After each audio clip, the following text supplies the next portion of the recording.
Se você quer que as pessoas adotem de fato práticas de segurança no trabalho, torne então a informação acessível, envolvente, didática.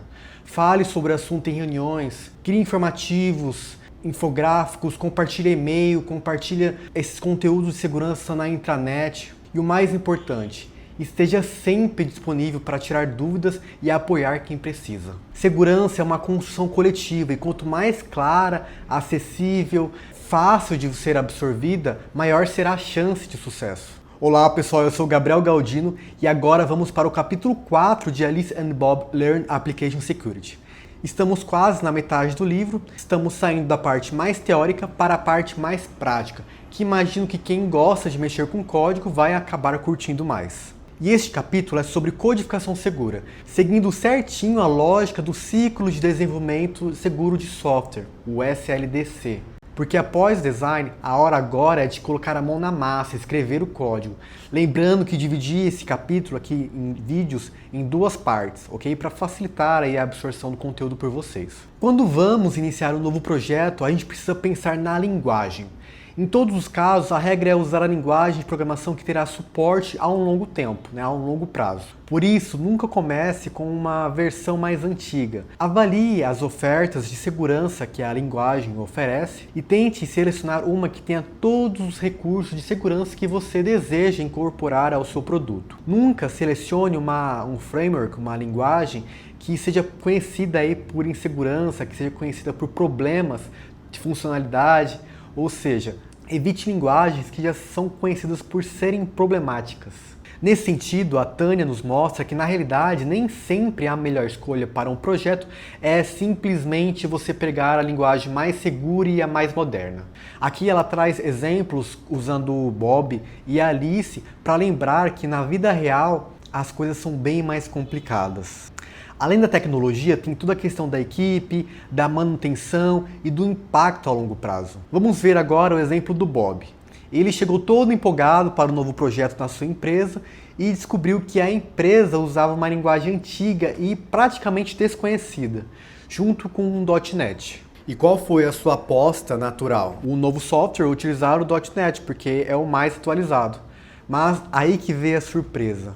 O seu líder técnico queria continuar com a linguagem mais antiga, porque alguns desenvolvedores tinham medo de perder o emprego caso a empresa migrasse para uma nova stack. Diz aí, isso te lembra alguma experiência real? Bom, criar um sistema novo com uma tecnologia sem suporte é você ter a receita aí para uma dor de cabeça. Mas, pensando assim, em vez de forçar a mudança, nesse caso, o Bob, ele preferiu buscar um meio termo. A equipe, então, faria um treinamento em .NET, toda a equipe ela faria, então, uma preparação para se adequar aos novos recursos, garantindo, assim, que houvesse uma transição mais segura, que todos pudessem ser incluídos em usar essa nova stack. Teve um custo inicial? Sim, mas no longo prazo ajudou a empresa a se modernizar sem deixar ninguém para trás, sem gerar esse problema das relações de trabalho. Agora, do outro lado, a gente tem o exemplo da Alice, que precisou tomar uma decisão muito difícil como executiva.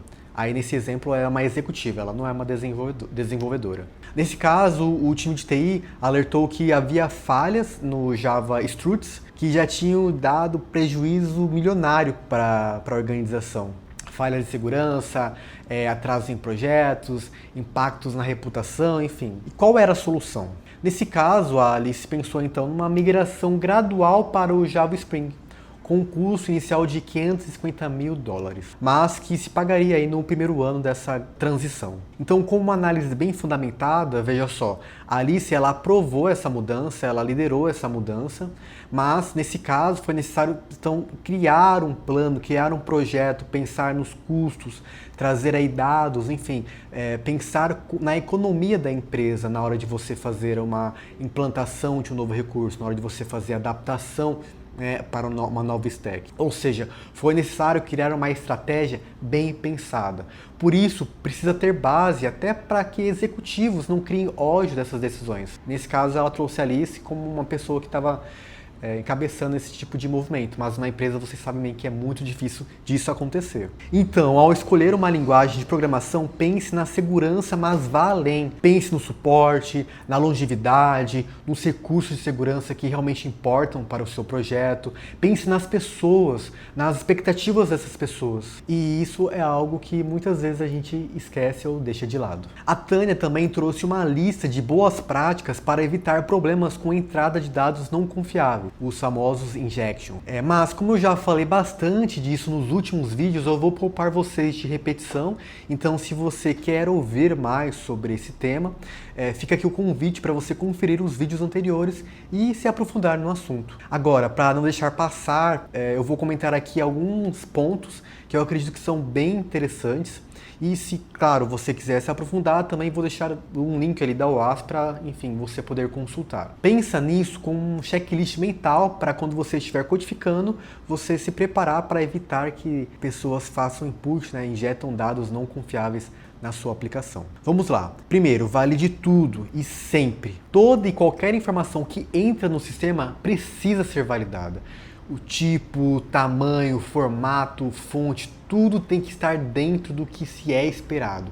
E se algo parecer estranho, não ignore, porque isso pode dar um BO lá para frente. Segundo, a validação ela deve ser feita no lado do servidor.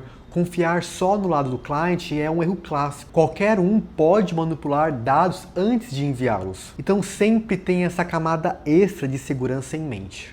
E rejeite entradas inválidas com mensagens claras. Então se algo estiver fora do esperado, não jogue aí um erro genérico, ou pior, expondo detalhes técnicos da aplicação na mensagem de erro para o usuário. Você precisa pensar em mensagens sem entregar informações sensíveis também. Agora vem aqui um clássico. Nunca construa consultas SQL concatenando strings. Isso aqui é a regra de ouro de AppSec. Se a entrada for usada para consultar um banco de dados, use sempre consultas parametrizadas. Já falei sobre isso também em outros vídeos, então nada de concatenar com outros textos e enviar como comando direto. Isso abre brecha para SQL Injection. Lembrando também que redirecionamentos e encaminhamentos também precisam ser validados. Isso é algo muitas vezes esquecido por desenvolvedores. Então, se o seu sistema permite que o usuário seja enviado para outro site, isso deve ter uma atenção redobrada. O ideal é ter uma lista de links pré-aprovados para garantir que ninguém seja redirecionado para um local malicioso. Então, além dessa lista aqui que eu apresentei de forma bem resumida, a Tânia também passou um fluxograma bem completo com os detalhes das principais verificações. Se você comprou o livro, vale muito a pena dar uma olhada, tá tudo explicadinho por lá. E como comentei, para quem quiser consultar de forma mais profunda, ver aí detalhes técnicos, específicos para cada linguagem e tipo de aplicação, recomendo então entrar aí e visitar esses materiais da OASP, que eu vou deixar o link aqui embaixo. Certo, falando agora mais pro lado de servidores e de configurações, no lado de verbos HTTP, você já parou para pensar que muitas vezes um ataque ele não acontece por algo que você fez, mas por algo que você deixou de fazer ou por algo que você esqueceu de restringir? Pois é, um erro comum é deixar disponíveis métodos HTTP que ninguém usa, criando uma porta aberta para possíveis invasores explorarem vulnerabilidades. O HTTP, um protocolo de transferência que permite acessar aplicações web por meio de solicitações e respostas de texto, possui vários métodos, que nesse caso chamamos de verbos, já que a maioria deles descreve ações como get, post, delete, options. Cada um tem uma função específica, mas aqui está o problema. Enquanto desenvolvedores se preocupam apenas com os métodos que usam no dia a dia, eles acabam esquecendo que o servidor pode estar aceitando verbos que nunca foram testados, nem configurados corretamente. Isso é praticamente um convite para problemas. Imagine então um atacante testando diferentes verbos até encontrar um que permita algo inesperado, como acessar informações, modificar dados ou até rodar comandos maliciosos no servidor. Parece algo distante? Pois é, infelizmente acontece mais do que deveria. Tanto que organizações como a CISA continuam destacando a importância de desativar serviços e protocolos desnecessários para reduzir a superfície de ataque. A boa notícia é que tem como evitar esse risco. O primeiro passo é entender quais verbos realmente são necessários para as suas aplicações e depois tirar fora, né, excluir todos os que não servem para nada além de aumentar a superfície de ataque. Aqui, a Tânia nos dá uma dica prática de como você pode fazer essa restrição. Vou deixar aqui a imagem do código que ela traz como exemplo e o site que ela tirou como referência. Pensando agora sobre autenticação e autorização, o que já foi tratado nos vídeos anteriores. Dessa vez a gente vai falar sobre isso, mas com um foco aí a nível de infraestrutura. Quando o computador verifica sua identidade, isso se chama autenticação, né? O Auth-N. Agora, quando ele decide o que você pode ou não acessar com essa identidade, já estamos falando então da autorização, Alt-Z. E todo esse processo de permitir ou negar funcionalidades dentro de um sistema é o que chamamos então de controle de acesso. Se seu sistema tem usuários, então cedo ou tarde você vai precisar resolver a questão de identidade. Mas aqui vai um conselho do livro que você não pode esquecer. Não tente reinventar a roda. Se o seu sistema está dentro de uma rede, então use a infraestrutura já existente. O AD, né, o famoso Active Directory da Microsoft, é um dos mais comuns.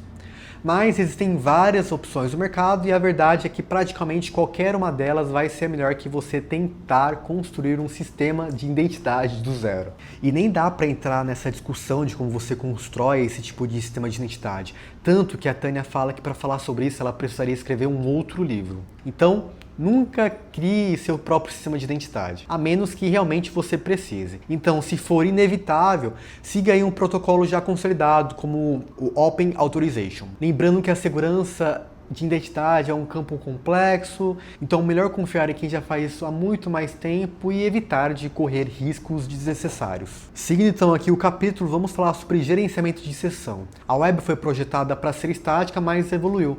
Hoje temos login, navegação e interações que exigem o gerenciamento de sessão para manter a continuidade e a segurança do usuário. Mas então como que os servidores sabem que você é a mesma pessoa na hora que troca as páginas? Então você faz o log, depois vai para o carrinho, e você vai para o seu perfil, como que o servidor sabe? Simples, enviando token de sessão, que funciona como um crachá digital entre o navegador e o servidor.